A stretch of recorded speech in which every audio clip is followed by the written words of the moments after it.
Brenda, is so fun to be with you and talk about how we put together See You, See Me and where it all began. So, I mean, I saw you when I was in a class for speakers recently, well, about 6 months ago, a little more than 6 months ago. That's where we intersected. Do you remember that? I do remember that, Lizbeth. And what I remember was thinking, I don't have anything in common with any of the people in this class. And so the very fact that you and I connected really is the genesis of our partnership now. I love that so Women much. can meet, and if they really look, they can see one another in each other when they begin to talk and get to know each other and experience and share their life experiences. I absolutely 1,000% agree. I remember sitting in that class. It was sometimes a very bubbly class and lots of high energy. And I also thought sometimes, why am I here? Do I belong? And I think we all get that feeling when we're in a group situation, if we're being honest, even at a family reunion sometimes. Is this really my tribe? Do I belong here? And then finding that one person that's like, maybe it's being an introvert, but that's my person. That's my person. And your life and my life could not be more different. Absolutely. I mean, your family history is one I would dream of. And to know your roots and to be able to write about them as you have. I mean, can you tell just a little bit about like that? Because I was awestruck, at your family history and how far back it goes, how proud you are to know that too. Well, being of African descent in the United States, we tend to know that we don't know the very genesis of our roots. Our ancestors were brought here on slave ships. They were sold, they were bought, they were sold. And so to reach back to your ancestry is something that many of us aspire to know our history as far back as we can go. I'm fortunate enough to know who my great-great-grandfather was. And I owe that to my sister, who has for years studied our genealogy. And in order to make sure that my children and grandchildren know that history, I started to write about it. And so the way I ended up in the class that we were in, I really didn't want to be a speaker about it. I really wanted to talk about how I promote writing instead of speaking, but I ended up in that class. And people enjoyed hearing about how I tell the story of how my great-great-grandfather registered to vote for the first time in 1867, 2 years at the end of the Civil War, and how we as a family honor him, honor my great-grandfather who was born enslaved, but then later as the father of 9, educated 7 of them with a college education, including my grandmother, who, bummer,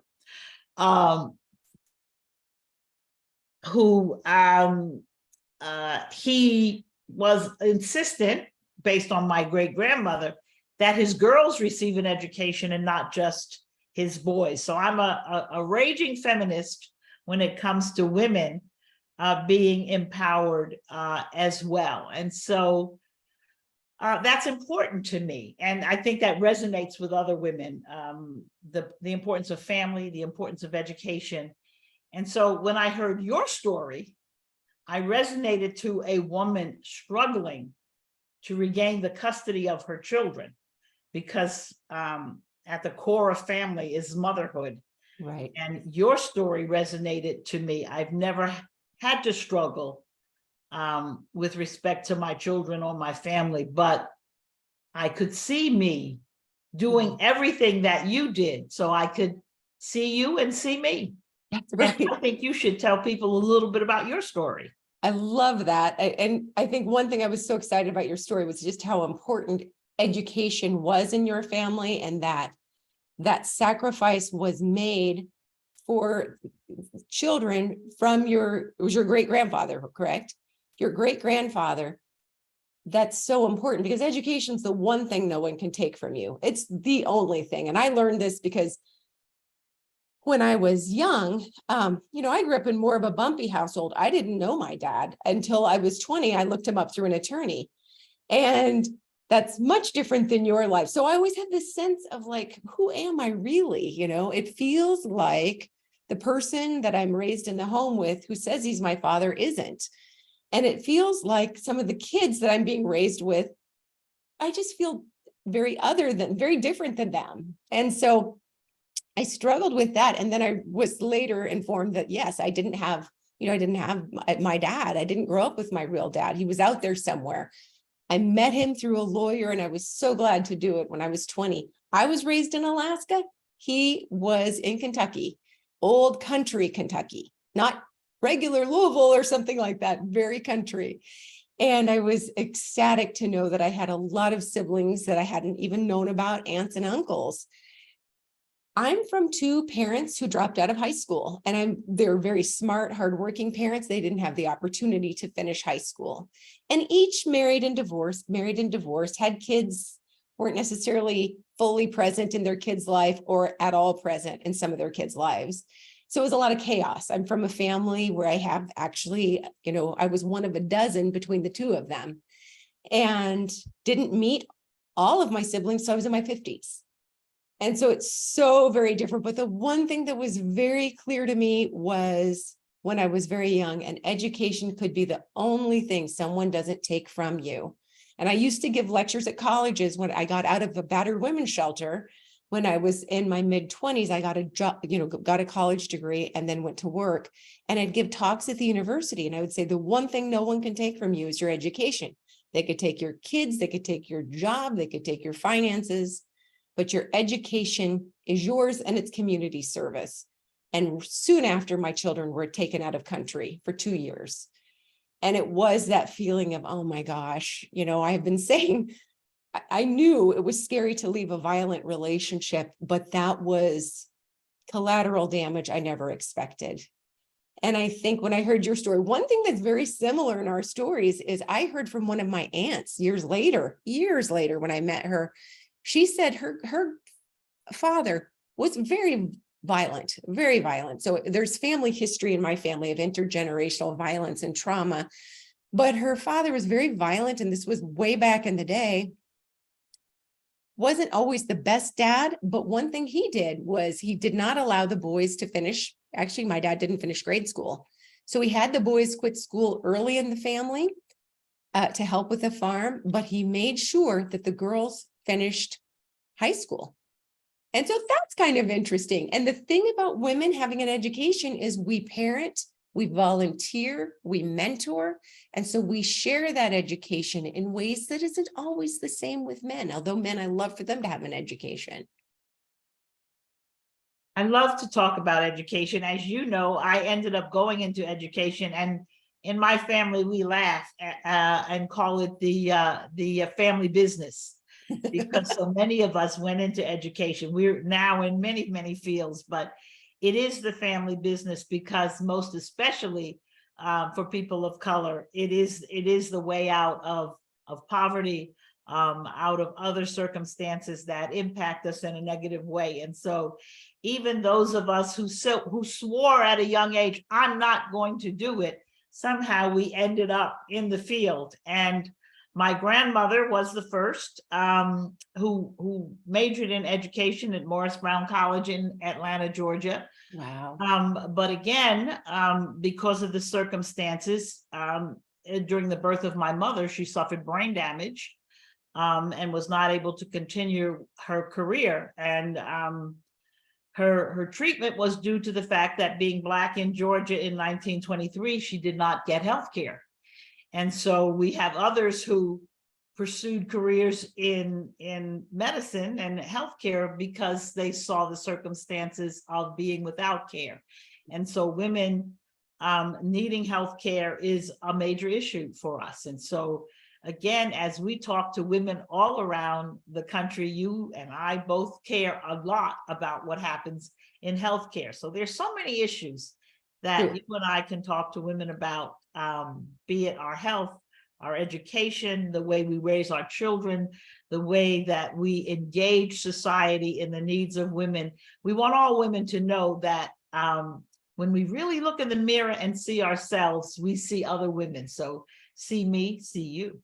Exactly. And I adore that. You came up with that, and I just think it's brilliant. I think one thing that makes me sad today is seeing us write one another off so quickly, because maybe we don't vote the same. Maybe we don't look the same. Maybe the words that we use are foreign to the next person. And so we're happier today, I feel like, and maybe it's just me, but I feel like, we are more than happy to separate ourselves out. And when we really look at the problems in the world, we're not going to ever be strong if we don't listen to one another, and if we don't really think about the other person's perspective and where do we agree so that we can work toward change. Where do we agree? We don't have to agree on everything, but it doesn't make someone an angel and someone a devil. And if we don't work toward change, it's not going to be better for any of us. Correct. Absolutely. I feel like that is just such an important truth. I remember in class, I think it was in our class, but if somebody looked at our life histories without our faces attached, if I wasn't telling my story and you weren't telling your story, but somebody read the bios of each of us, they might not guess who was who. People have all kinds of preconceived notions, but I absolutely adore that we can come together and talk about these things in an environment that is both safe and fun. And we can talk about ways to be better together and see one another and when I look at you, I do see me, and vice versa, and that is a beautiful way to live life instead of sort of a fear-based way that it seems like we're leaning toward in our current culture.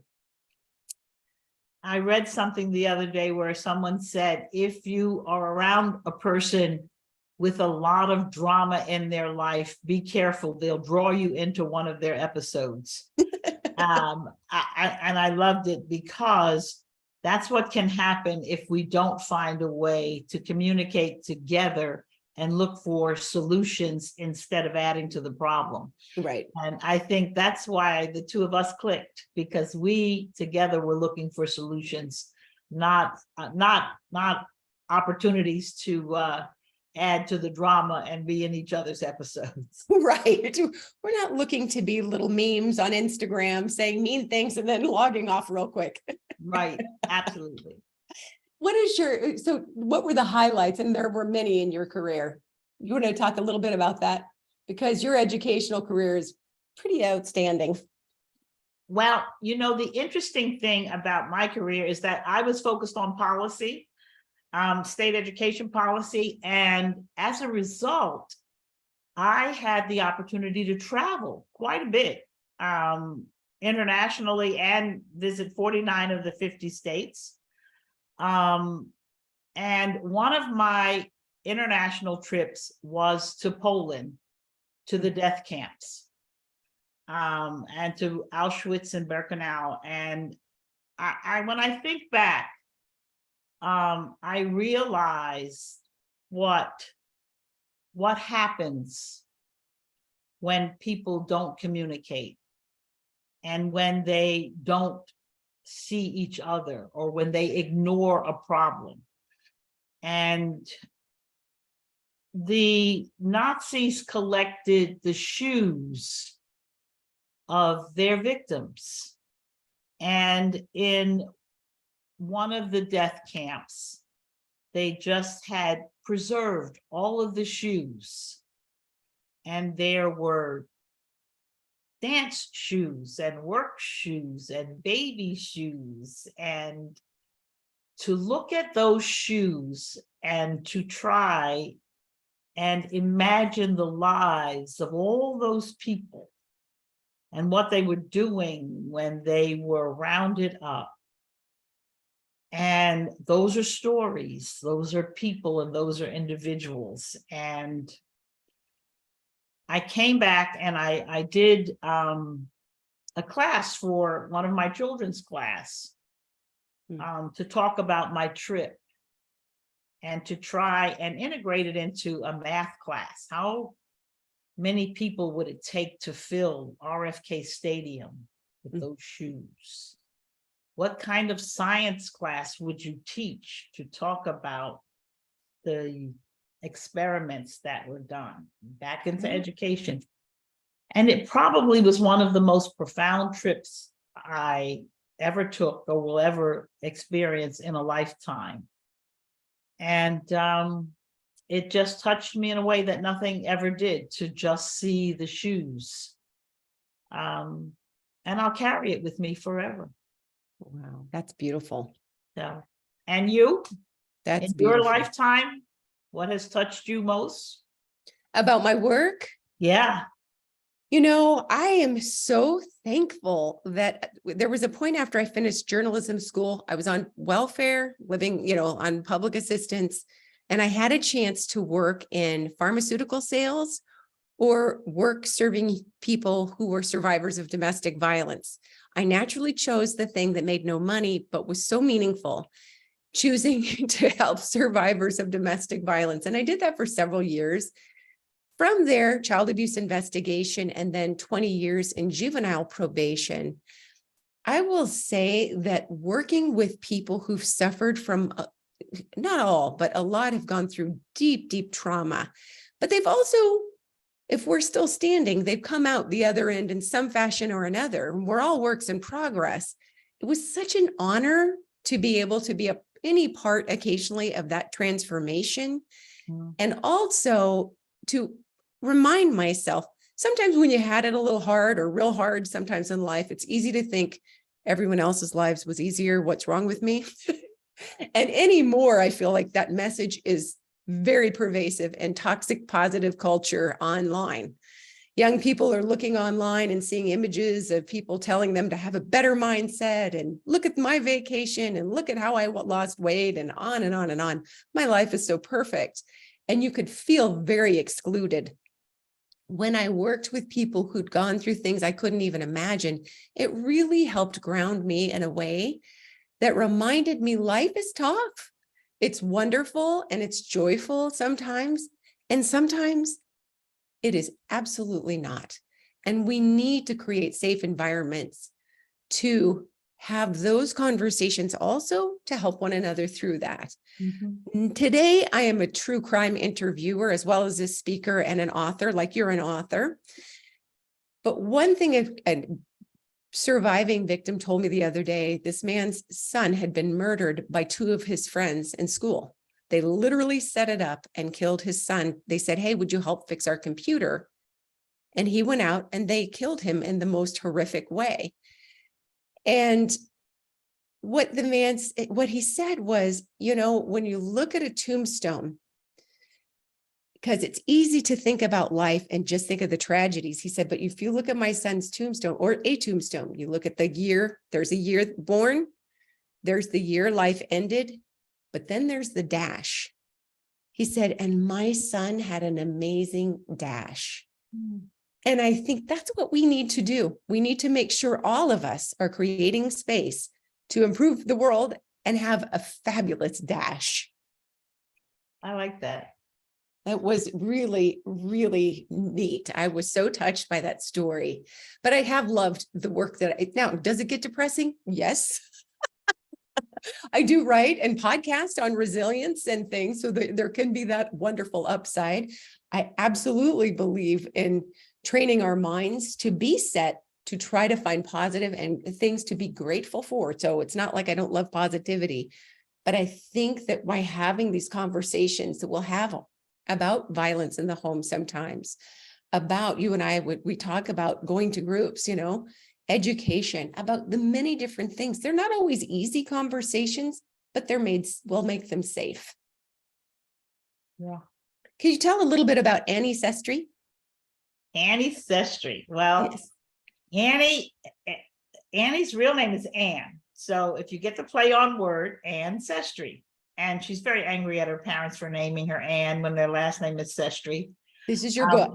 But it is the book. And it's the time travels of Annie Sestry. So Annie goes back in time. And that's when she first meets Fox McElmurray, my great-great-grandfather. And the first book is centered on Reconstruction post-Civil War. Okay. The second book, Missouri's Memories, is in memory of my great-grandmother, Missouri McElmurray, who was the one who insisted that her husband send her daughters to school as well.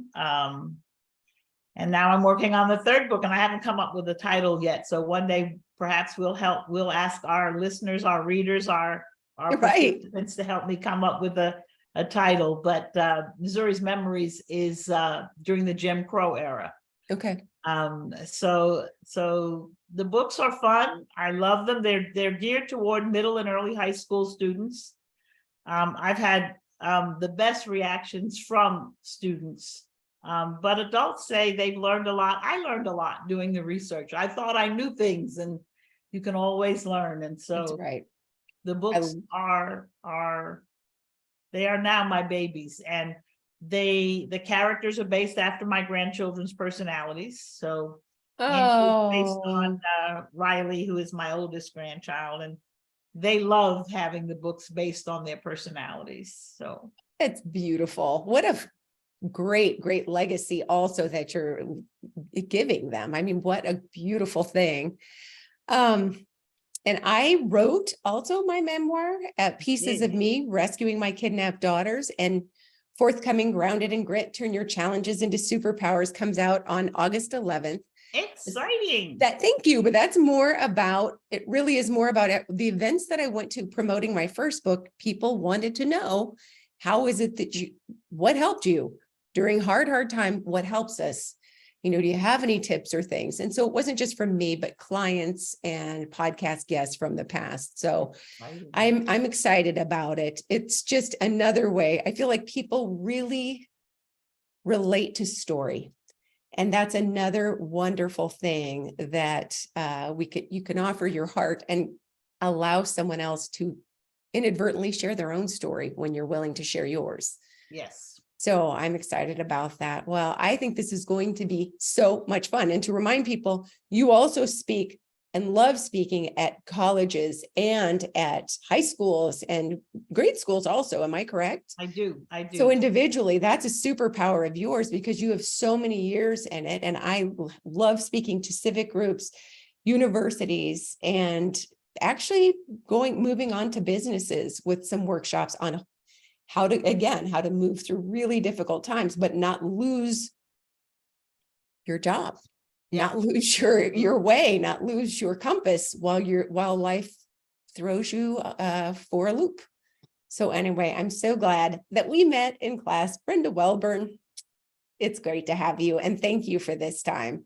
And thank you, Lizbeth. We have it'd be interesting to tell people that all of our interactions have been virtual. I know, that's true. And we have become fast friends, though. And, that's right. It's good to have girlfriends. It is. And women should know that. You can find a good girlfriend at any stage in life, and it's important because it's everything. It is everything. A lot of other things will go away in life, but your girlfriend should not. The other thing is, like, look around wherever you're at a civic group, a volunteer group, maybe it's a church, maybe it's a new class. But inside of that, especially if you're an introvert like me, sometimes you think, well, this is dreadful. I shouldn't have come. I don't fit in, whatever. But there's someone you can see yourself in. And that's very important. Yes. And I think our life and our connection is like that. So I look forward to seeing you in person one day. One day.